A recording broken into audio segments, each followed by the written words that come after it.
রাজনীতির একটা খেলা নতুন ডাইমেনশনে জমে উঠেছে। বাংলাদেশের রাজনীতি নিয়ে খেলা অন্য গ্রাউন্ডে চলে গেছে। নজিরবিহীন বিদেশি তৎপরতা, আধ্যাত্মিক ভাগ্যের অধিকারী যিনি মৃত্যুর দুয়ার থেকে ফিরে এসেছেন। আবার আরেকজন কি বলবে, এত দুর্ভাগা মানুষ আর দেখিনি।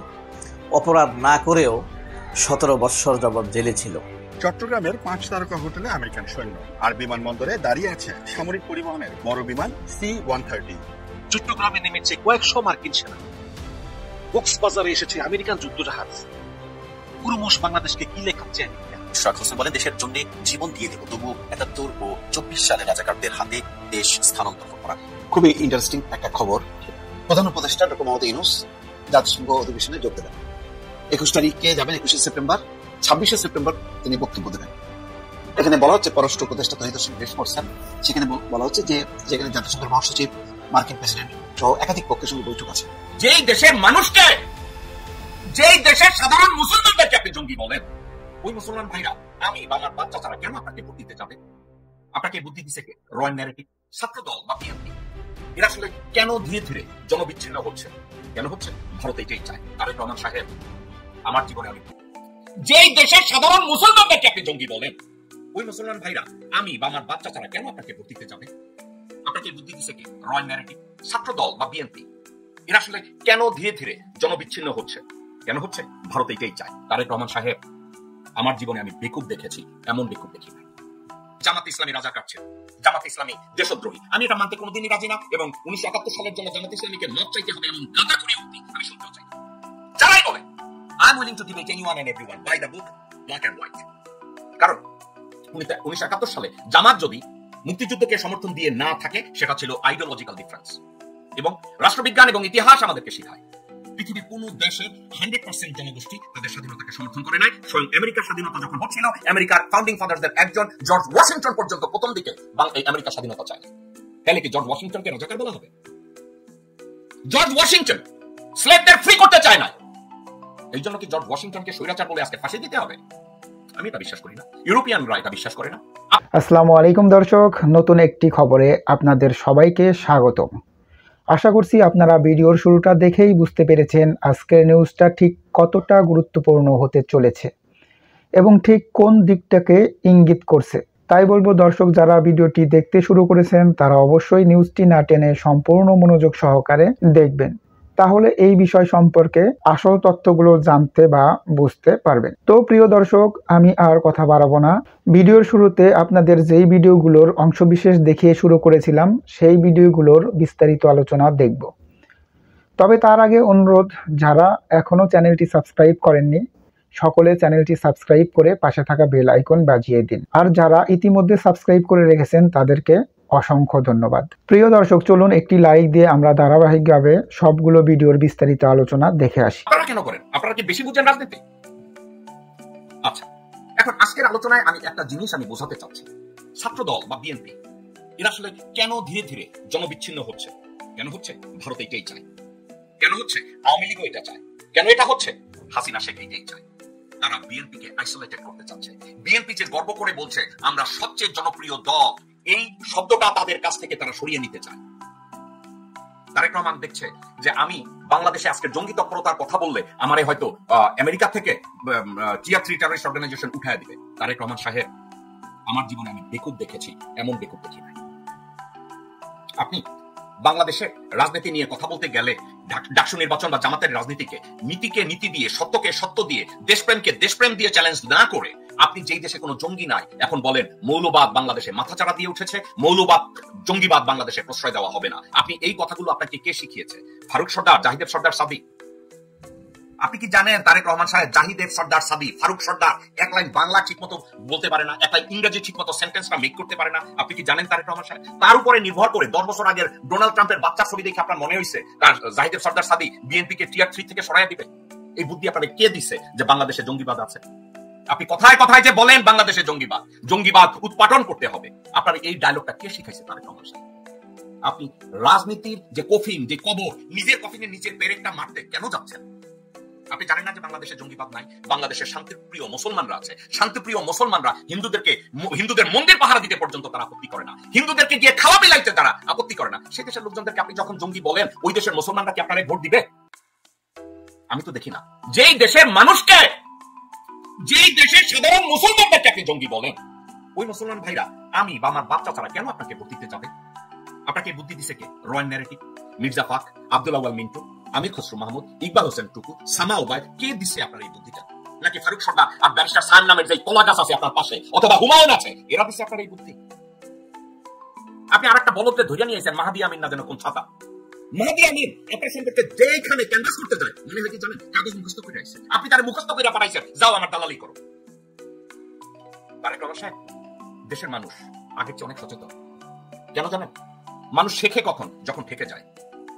গত 17 বছরে বাংলাদেশের মানুষ এতভাবে শোষিত হয়েছে, এতভাবে অত্যাচারিত হয়েছে, এতভাবে অপমান হয়েছে, তারা এখন শিখেছে। You are being forced to learn. তারা জানে আপনার ভণ্ডামি কোনটা, তারা জানে আপনার অদূরদর্শিতা কোনটা, তারা জানে আপনার দুর্বলতা কোনটা। আপনি নিজে আপনার মায়ের মুক্তিকে ত্বরান্বিত করার জন্য আপনার দলকে দিয়ে একটা আন্দোলন আপনি তৈরি করতে পারেন না। আর আপনাকে বানায় আপনি নাকি মাস্টার মাইন্ড, হাসিনাকে সরাইয়া দেওয়া। আপনি কি একবার বলেছেন আপনার বক্তব্যে, যারা আমাকে মাস্টার মাইন্ড বলেন এসব বলা বাদ দেন, কারণ আমি মাস্টার মাইন্ড না? আপনি কি একবার বলেছেন? আপনি আপনার পাঁচাটা কুত্তার বাচ্চাদের ছেড়ে দিয়েছেন বলার জন্য আপনি মাস্টার মাইন্ড। আপনি ওই মাস্টার মাইন্ড নিয়ে আপনি এখন ভাষণ দেন, চার্লি চ্যাপলিনের মতো। খুবই ইন্টারেস্টিং একটা খবর, এটার বিশ্লেষণের ভার আপনাদের উপর দিলাম। সেটা হচ্ছে প্রধান উপদেষ্টা ডক্টর মোহাম্মদ ইউনূস জাতিসংঘ অধিবেশনে যোগ দেবেন। 21 তারিখে যাবেন, 21শে সেপ্টেম্বর, 26শে সেপ্টেম্বর তিনি বক্তব্য দেবেন। এখানে বলা হচ্ছে পররাষ্ট্র উপদেষ্টা ব্রিফ করছেন, সেখানে বলা হচ্ছে যে সেখানে জাতিসংঘের মহাসচিব, মার্কিন প্রেসিডেন্ট সহ একাধিক পক্ষের সঙ্গে বৈঠক আছে। ইন্টারেস্টিং হচ্ছে যে এই প্রথমবার তিনি 4 জন রাজনীতিবিদ তার সঙ্গে আছেন। কারা কারা নামগুলি একটু শোনেন। প্রথমে আছে বিএনপির মহাসচিব মির্জা ফখরুল ইসলাম আলমগীর। দ্বিতীয় জন হচ্ছেন বিএনপির ভারপ্রাপ্ত চেয়ারম্যান তারেক রহমানের পররাষ্ট্র উপদেষ্টা এবং বিএনপির আন্তর্জাতিক বিষয়ক সম্পাদক হুমায়ুন কবির। এরপর আছে বাংলাদেশ জামাত ইসলামীর নায়েবে আমির ডাক্তার সৈয়দ আব্দুল্লাহ মোহাম্মদ তাহির এবং জাতীয় নাগরিক পার্টির সদস্য সচিব আক্তার হোসেন। পররাষ্ট্র উপদেষ্টা বলেন, যেহেতু আমরা একটা পর্যায়ের দিকে যাচ্ছি, রাজনীতিবিদদের কাছে দেশ পরিচালনার ভার হস্তান্তর করা হবে, কাজে সেই হিসেবে আমরা তাদের প্রতিনিধি দলে অন্তর্ভুক্ত করেছি। এটার বিশ্লেষণ কি যাই না, যদি সংখ্যা হিসেবে দেখা যায় 4 জন যাচ্ছেন, তার মধ্যে 2 জন হচ্ছেন বিএনপির, একজন জামাতের, আরেকজন হচ্ছে এনসিপির। এখানে ইসলামী আন্দোলন বা অন্য রাজনৈতিক দলের সদস্যরা নেই। এই পরিধিটা বড় হতে পারতো যদি 20 জন নিতেন, সমস্যা ছিল না। নেননি, বাছাই করা কয়েকজনকে নিলেন। এর মধ্যে কোনো রাজনীতি আছে কেন, আছে কিনা? কারণ হুমায়ুন কবির বাংলাদেশের প্রেক্ষাপটে খুব পরিচিত না। তিনি যেহেতু কাজ করেন তারেক রহমানের সঙ্গে, সুতরাং গুরুত্ব দেওয়া হয়েছে। এই সিলেকশনের ব্যাপারে আসলে কি মানদণ্ড, এটা কিন্তু পরিষ্কার না। আর এটা একান্তই এই প্রায়োরিটিটা হচ্ছে প্রধান উপদেষ্টা। তিনি যাকে মনে করেন তাকে সফরসঙ্গী দিতে পারেন, সে প্রস্তাব তিনি দিতে পারেন। এটাই যাদেরকে প্রস্তাব দেওয়া হয়েছে বা যাদের নাম বলা হচ্ছে তারাই চূড়ান্ত কিনা পরিষ্কার না। কিন্তু যেহেতু তারা বিশ্ব সম্মতি দিয়েছেন বলে তাদের নামটা পররাষ্ট্র উপদেষ্টা আনুষ্ঠানিকভাবে ঘোষণা করেছেন। এই সফরের এটি জাতিসংঘের অধিবেশনে, মানে যদি ফেব্রুয়ারিতে নির্বাচন হয় তাহলে এটা শেষ সফর। এর আগে একটা গিয়েছিলেন আর এটা দ্বিতীয়টা। তো শেষটা তিনি বেশ রাজনৈতিক দলের নেতাদেরকে নিচ্ছেন, প্রথম সফরে কিন্তু নেননি। এই সফরে নেওয়ার হয়তো একটা কারণ আছে, যে রাজনীতিতে যে অনৈক্য, সেই অনৈক্যটাকে ঐক্যবদ্ধ করার জন্য, দূর করার জন্য, ঐক্যবদ্ধ করার জন্য হয়তো প্রধান উপদেষ্টা 2 দল, বিশেষ করে বিএনপি এবং জামাতকে একসঙ্গে রাখতে চাচ্ছে। কারণ এটা বাস্তবতা যে বাংলাদেশে এখন প্রধান 2টি দল, সেটি হচ্ছে বিএনপি এবং জামাত। এই 2টি দলের মধ্যে যে কোনো একটি দল ক্ষমতায় আসবে অথবা ক্ষমতার বাইরে বিরোধী দল হিসেবে থাকবে, 2টি গুরুত্বপূর্ণ। এবং দেখবেন যে বিদেশি কূটনীতিকরা কিন্তু সমানতালে, যেমন ইউরোপীয় ইউনিয়নের রাষ্ট্রদূতরা, পশ্চিমা রাষ্ট্রদূতরা গতকালকে বসছে জামাতের সঙ্গে, আজকে কিন্তু বিএনপির সঙ্গে। তাদের মধ্যে উদ্বেগ উৎকণ্ঠা যে নির্বাচনটা যাতে ব্যাহত না হয়, নির্বাচনটা যাতে শান্তিপূর্ণ হয়। এটা আওয়ামী লীগের চ্যাপ্টার শেষ। আওয়ামী লীগকে নিয়ে নির্বাচন করতে হবে এমন কোনো দাবি কিন্তু কেউ করেনি। তবে হয়তো একেবারে অবরুদ্ধ করা হোক, নিষিদ্ধ করা হোক, এটা হয়তো তারা নাও চাইতে পারে, আমি পরিষ্কার না। কিন্তু প্রধান উপদেষ্টার এই উদ্যোগটা খুব ইন্টারেস্টিং, যে তিনি অন্তত 3টা দলকে গুরুত্ব দেন এই সফরে, বিএনপি, জামাত এবং হচ্ছে এনসিপি। আক্তার হোসেন মানে সবসময় উনি যেটা গুরুত্ব দেন, এনসিপিকে রাখতে চান। জুলাই গণঅভ্যুত্থান, তার ক্ষমতায় আসা, এগুলির ব্যাপারে ছাত্রদের ভূমিকার কথা তিনি সবসময় উল্লেখ করেন। তিনি সবসময় বলেন যে ছাত্ররা আমাকে ক্ষমতায় বসিয়েছে। সুতরাং সেই হিসেবে হয়তো এখানে নাহিদ ইসলাম কেন নেই, অথবা তাদের অন্য কোনো নেতা নেই কেন, এগুলি কোনোটাই হয়তো এনসিপির সাথে কথা বলি, মানে সরকারি দপ্তর ঠিক করেছে যে আক্তার হোসেনই যাক। অনেক হিসাব নিকাশ আছে, তবে এটা খুব ইন্টারেস্টিং, এটা বাংলাদেশের এরকম ঘটেনি। আপনি দেখেন আগে শেখ হাসিনা যখন সফর গেছেন তখন কি এরকম ভাবে মানে প্রায়োরিটি দিয়ে তার জোটের 3 জন বা 4 জনকে রেখেছে, রাখেন। এটা অনেকের মধ্যে হয়তো 1 জন 2 জন, কিন্তু এই অন্তর্বর্তীকালীন সময় তার সাথে 3টা রাজনৈতিক দলের নেতাদের নিয়ে যাওয়ার মধ্যে দিয়ে একটা প্রমাণ হচ্ছে যে ডক্টর ইউনূস একটা বার্তা দিতে চান যে তিনি নির্দিষ্ট কোনো দলের না, তিনি সব দলকে ঐক্যবদ্ধ রাখতে চান এবং তাদের মধ্যে যে মতভেদ আছে সেগুলো যাতে নিরসন করে যাতে সবাই ঐক্যবদ্ধভাবে একটা নির্বাচনে অংশ নিতে পারে, এবং সেটাই তার চ্যালেঞ্জ। এবং তিনি বলছেন যে অনেক ষড়যন্ত্র আছে, তারপরেও ঘোষিত সময় নির্বাচন হবে এবং সেটা রমজানের আগেই হবে। এই সংকল্পটা তিনি বাস্তবায়ন করতে চান। হয়তো এই বাস্তবায়নের পথে যদি মানে এই মুহূর্তে জামাত আন্দোলনের ডাক দিয়েছে, আর বিএনপি হচ্ছে নির্বাচনে ঝাঁপাই পড়ার একটা ইঙ্গিত রয়েছে, মানে দুই পক্ষে 2টা পথ, বিপরীতমুখী পথ, এই 2টাকে হয়তো কাছাকাছি আনার একটা প্রচেষ্টা হিসেবেই হয়তো 2 দলের 2 জন প্রতিনিধিকে সাথে করে নিচ্ছেন। আওয়ামী লীগ এবং ভারতের কিছু মিডিয়ার কোনো কথা শোনা নাই, এবং এরা গুজব ছড়াতে ছড়াতে এমন পর্যায়ে গিয়েছে যে মানে কি বলবো, আর সত্যের ধারে কাছেও নাই, মিথ্যার একদম সর্বোচ্চ পর্যায়ে আছে।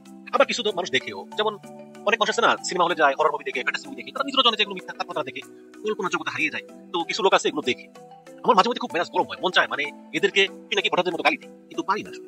এই যে দেখুন লন্ডনে এই যে গত পরশুদিন একটা মোটামুটি কয়েক হাজার লোকের একটা সমাবেশ করেছে আওয়ামী লীগ, সেখানে মনে একজন আতুর রহমান নাকি যেন নাম, সে বলতেছে যে 5 জুলাই এত মানে 3,500 পুলিশকে মারা হলো, একটা মহিলা পুলিশ বললো ভাই প্রেগনেন্ট, আমাকে ছেড়ে দাও, তাকে তাও ছাড়লো না। অথচ এটা মিথ্যা কথা, কোনো মহিলা পুলিশ প্রেগনেন্ট মারা যায়নি, আর 3,000 পুলিশ মারা যায়নি মারা গেছে দিল্লির জন্য। কিন্তু এখন আবার যদি এগুলোকে আপনার যে ইন্ডিপেন্ডেন্ট যে ফ্যাক্ট চেকার আছে, যেমন ফ্যাক্ট চেক বিডি, নিউমার স্ক্যানার, তারা যদি বলে, তারা অলরেডি বলেছে যে এই গর্ভবতী মহিলা পুলিশ হত্যা ঘটনা মিথ্যা, তখন আবার এমনই বলে এগুলো জামাতের ফ্যাক্ট চেকার। এই হচ্ছে এই অবস্থা। এবং আমি দেখেছি একদম টপ টু বটম, সজীবনের জয় থেকে শুরু করে পাকিস্তান পর্যন্ত প্রত্যেকটা লোক গুজব ছড়ায়, প্রত্যেকটা লোক গুজব ছড়ায়। ঠিক একইভাবে সেই ভারতের দা ওয়াল, আস্তাক মিডিয়া, রিপাবলিক বাংলা, এরা একদম এত গুজব ছড়ায় যে এই গুজব ছড়ালে আপনি নিজেই বলবেন যে আমি কোন জায়গায় আছি। একটা গুজবের কথা আপনাকে বলতেছি, সেটা হচ্ছে ময়ূক রঞ্জনের রিপাবলিক বাংলা, জবাব চাই বাংলাদেশ, বাংলাদেশ জবাব চাই, মানে আমাদের বাংলাদেশ মানে বর্তমান সরকার নাকি পুরো ভারতকে মানে ওই সেভেন সিস্টার্স এটাকে ভারতের কাছ থেকে আলাদা করাই মূল টার্গেট। বাংলার ঘাড়ের কাছে নিঃশ্বাস ডিপ স্টেটের। চট্টগ্রামে নেমেছে কয়েকশো মার্কিন সেনা, কক্সবাজারে এসেছে আমেরিকান যুদ্ধজাহাজ, ক্রমশ বাংলাদেশকে কি লেখাচ্ছে আমেরিকা। আজ রাত 7:55 চোখ রাখুন রিপাবলিক বাংলায়। আরেকটা আছে মঞ্চ 71, মানে আওয়ামী লীগের অনেক পিস আছে, হাজার হাজার পিস, কটা কথা বলবেন আমি জানি না, বিএনপি মিডিয়া কি করে বা জামাতের মিডিয়া কি করে। তো এখানে একটা আওয়ামী লীগের পেজ মঞ্চ 71 লিখেছে যে চট্টগ্রাম কক্সবাজারে মার্কিন বাংলাদেশ গোপন মহড়া। এটা কি গোপন মহড়া? সার্বভৌমত্ব নিয়ে প্রশ্ন। বাংলাদেশের বুরাসাতিক প্রেক্ষাপটে নতুন মাত্রা যোগ করে চট্টগ্রাম কক্সবাজারে শুরু হয়েছে মার্কিন যুক্তরাষ্ট্র ও বাংলাদেশ সশস্ত্র বাহিনীর মধ্যে আরেকটি যৌথ সামরিক মহড়া। প্রায় 120 জন মার্কিন সেনা সদস্যের অংশগ্রহণে এই মহড়া নজিরবিহীন গোপনীয়তা বজায় রাখা হচ্ছে। 120 জন, এখানে 80 জন না কতজন, যা দেশের নিরাপত্তা ও সার্বভৌমত্ব নিয়ে তীব্র আলোচনা জন্ম দিয়েছে। বিশেষ করে কক্সবাজার বিমান ঘাঁটিতে একটি গোপন বৈঠক এবং ইমিগ্রেশন ছাড়া মার্কিন সেনাদের দেশে প্রবেশের খবরে উদ্বেগ আরো ঘনীভূত হয়েছে। নির্ভরযোগ্য সূত্র জানা গেছে, এদের নির্ভরযোগ্য সূত্র 10 সেপ্টেম্বর ইউএস বাংলা এয়ারলাইন্স একটি ফ্লাইটে ঢাকা থেকে চট্টগ্রামে এসে পৌঁছান মার্কিন সেনাবাহিনী বিমান বাহিনীর প্রায় 120 সদস্য। তাদের থাকার ব্যবস্থা করা হয়েছে শহরের রেডিসন ব্লু ভিউ হোটেলে, যেখানে 85টি কক্ষ আগে থেকে সংরক্ষিত ছিল। তবে উদ্বেগের বিষয় হচ্ছে যে হোটেলের গেস্ট রেজিস্টারে তাদের কারো নাম পরিচয় নথিভুক্ত হয়নি, যা এই অভিযানের গোপনীয়তা স্পর্শকাতরতাকে স্পষ্ট করে তুলেছে। মানে কি বলবো এগুলো, মানে এখানে কক্সবাজার বিমান ঘাঁটিতে গোপন বৈঠক, তারপরে ইমিগ্রেশন ছাড়াই প্রবেশ, গভীর তৎপরতা, তারপরে 14 তারিখ কক্সবাজার বিমান ঘাঁটিতে মার্কিন ইন্দো প্যাসিফিক কমান্ডের বিমান বাহিনীর সদস্যদের সঙ্গে বাংলাদেশ বিমান বাহিনীর উচ্চ পর্যায়ের সদস্যদের গোপন সভা, গভীর রাতে মার্কিন বিমান বাহিনী কর্মকর্তাদের কক্সবাজার বিমান ঘাঁটি পরিদর্শন, বাড়তি উত্তেজনা, এগুলো নাকি আবার ওই চন্দন নন্দীর নর্থ ইস্ট নিউজে প্রচারিত হয়েছে। ভালো কথা। দেখুন বাংলাদেশের সঙ্গে আমেরিকার বিভিন্ন পর্যায়ের সেনাবাহিনী, বিমান বাহিনীর, বিভিন্ন নৌবাহিনীর মহড়া এটা কিন্তু নতুন। এটা শেখ হাসিনার আমল থেকে হয়েছে। শেখ হাসিনার আমলে প্রতি বছরে একবার বা দুইবার এই ধরনের মহড়া, প্রত্যেকটা বছর ঠিক একইভাবে মহড়া।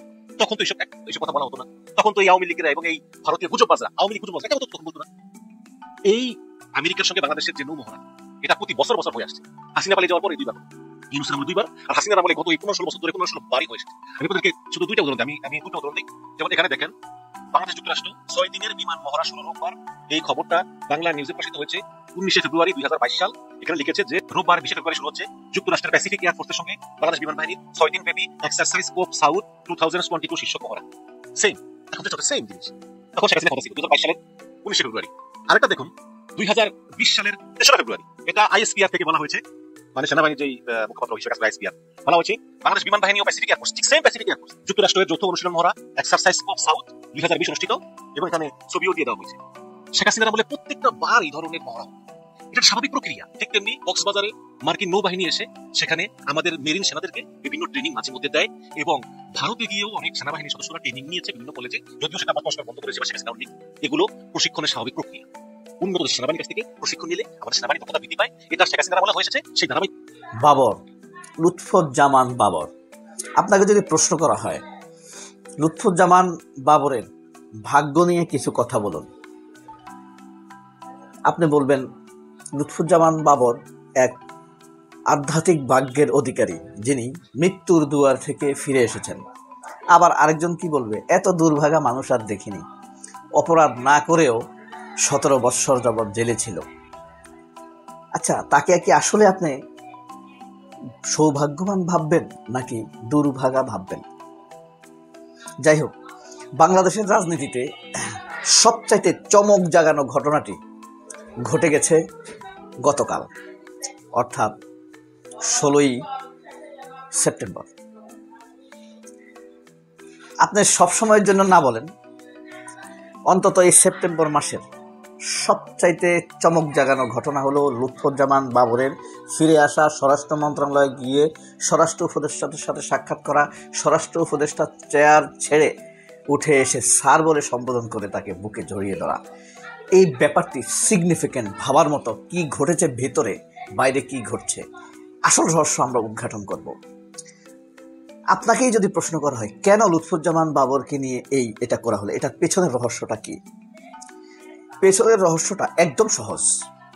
সেটা হলো, আগে ক্লুটা ভেঙে দেয়, দ্বিতীয় একটা পর্বের আলোচনা আছে কিন্তু সালাউদ্দিন আহমেদ, আমির খসরু মাহমুদ চৌধুরী, দেবপ্রিয় ভট্টাচার্য, তাদেরকে নিয়ে কিঞ্চিত একটা আলোচনা আছে। এই কারণে এই ক্লুটা আগেই ভেঙে দিলাম, ধরে রাখা তো ভালো না। এটা হলো তারেক রহমান, বিএনপির chairperson, alternative chairperson Tarique Rahman, ওই যে মানে চেরি ক্লার্ক কে নিয়ে একটা ফেসবুক স্ট্যাটাস দিয়ে, বা যে ফিলিস্তিনপন্থী, ফিলিস্তিনের যে ইহুদির জন্য একটি ফেসবুক স্ট্যাটাস দিয়ে তিনি মারাত্মক ইমেজ সংকটে পড়েছেন। ইংরেজিতে স্ট্যাটাস দিয়েও তার শেষ রক্ষা হয়নি, এবং মানুষ তারেক রহমানকে ফিলিস্তিন বিরোধী বা ইসরায়েল পন্থী হিসাবে শুরু করে দিয়েছে। এই ক্লার্কের সাথে তার ছবি, আমির খসরুর সাথে উঠা বসা, সবকিছু তথ্য প্রমাণ যখন সামনে নিয়ে আসছে, তখন তারেক রহমানকে ফিলিস্তিন বিরোধী, ইসরায়েল পন্থী, অথবা আপনার তার নির্বাচনে জেতার জন্য তার লবিং, এসব জিনিসকে, লোভ, ক্ষমতার লোভ, এই জিনিসগুলোকে সামনে নিয়ে আসছে। যদি আমি তারেক রহমানকে এখনো সেভাবে ভাবতে চাই না, তবে হ্যাঁ, তারেক রহমানের মতো সেই আগের মতো ভালোবাসা আমার নেই, তবে এখনই আমি তাকে ওই বক্সে ফেলে দিতে চাচ্ছি না। তো এটা নিয়ে কিন্তু এটাকে ঢাকার জন্য তারেক রহমানের, এটা তো তারেক রহমান দেন না, তারেক রহমানের হয়ে যিনি ফেসবুক চালান তিনি দেন, এবং তিনি তার পক্ষ থেকে এত বেশি স্ট্যাটাস দেওয়া হচ্ছে ফিলিস্তিনের পক্ষে, এখন ওই জিনিসটাকে রিকভার করার জন্য পাচ্ছিলেন না, কোনোভাবে মানুষ মানছে না, বোঝা যাচ্ছে সে নিজে নিজে আত্মতুষ্টিতে ভুগতে পারছে না, অর্থাৎ সন্তুষ্ট হতে পারছে না নিজেই।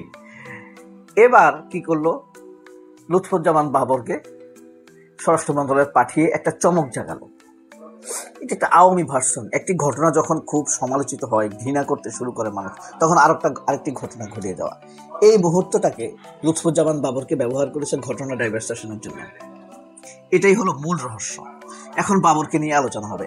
আরেকটি জিনিস করেছে, বাবরকে দিয়ে একটি ঘোষণা দিয়েছে বা একটি কথা বলিয়েছে, সেটি হলো আপনার এই যে যখন নাকি আপনার বলছে যে এসালমের অর্থায়নে দেশে অস্ত্র এবং অর্থ পাঠানো হচ্ছে আওয়ামী লীগকে পুনর্বাসন করার জন্য, লুৎফুজ্জামান বাবরের অভিযোগ কিন্তু। তাহলে এই অভিযোগটা কার বিরুদ্ধে গেল? যদি এসালমের অর্থ এবং অস্ত্র দেশে ঢুকে, সেটা ভারতের প্ররোচনায়। এসালম ভারতের লোক, সীমান্ত ভারতের, অস্ত্র এখানে অন্য কেউ তৃতীয় পক্ষ ভাসানোর কোনো চান্স নেই। আরেকটা কথাও বলে রাখি, লুৎফুজ্জামান বাবরকে সবাই ভারত বিরোধী ভাবছে কে বা কেন ভাবছেন আপনারা কি জানেন কেন আপনারা সবাই বলেন যে লুৎফুজ্জামান বাবর ভারত বিরোধী, দেশপ্রেমিক? এটার কারণটা কি? 5টা কারণ দেখাতে পারবেন যে লুৎফুজ্জামান বাবর ভারত বিরোধী? এবং এই জিনিসটি এখনই বলবো না, গরম পানিতে ঠান্ডা পানি দেওয়া যাবে না। এখানে এক বিশাল রহস্য আছে। যারা প্রচার করছে লুৎফুজ্জামান বাবর ভারত বিরোধী, আমরা আসলে তারা কমই জানে। যাই হোক, তিনি আপাতত দেশের একজন স্পর্শকাতর হিরো, কাল্ট ভাঙ্গার আগ পর্যন্ত। যারা পারেন তারা 5টি কারণ বলবেন লুৎফুজ্জামান বাবর যে ভারত বিরোধী। যাই হোক, এবার আসি পরের কথায়। লুৎফুজ্জামান বাবরের চমকের কারণ এটাই, তারেক রহমানের ওই যে ক্লার্কের পক্ষে বা ফিলিস্তিনের বিপক্ষে যে ফেসবুক স্ট্যাটাস দিয়েছেন, এটাকে চূড়ান্ত একটা যৌবনিকা টানার জন্য। ইতিমধ্যে নির্বাচন নিয়ে আপনার খুব তোড়জোড় হচ্ছে। কেমন? জামায়াত পরিস্থিতি ঘুরে গেছে। দর্শক, আশা করি সবগুলো ভিডিওই আপনি মনোযোগ সহকারে দেখেছেন। সেই সাথে দর্শক, এই ভিডিওগুলো সম্পর্কিত যদি কোনো তথ্য বা মতামত থাকে তাহলে অবশ্যই কমেন্টস করে জানিয়ে দিন। এতক্ষণ সাথে থাকার জন্য ধন্যবাদ। আবার দেখা হবে আগামী ভিডিওতে কোনো নতুন টপিকস নিয়ে। সকলের সুস্বাস্থ্য কামনা করে বিদায় নিচ্ছি। আল্লাহ হাফেজ।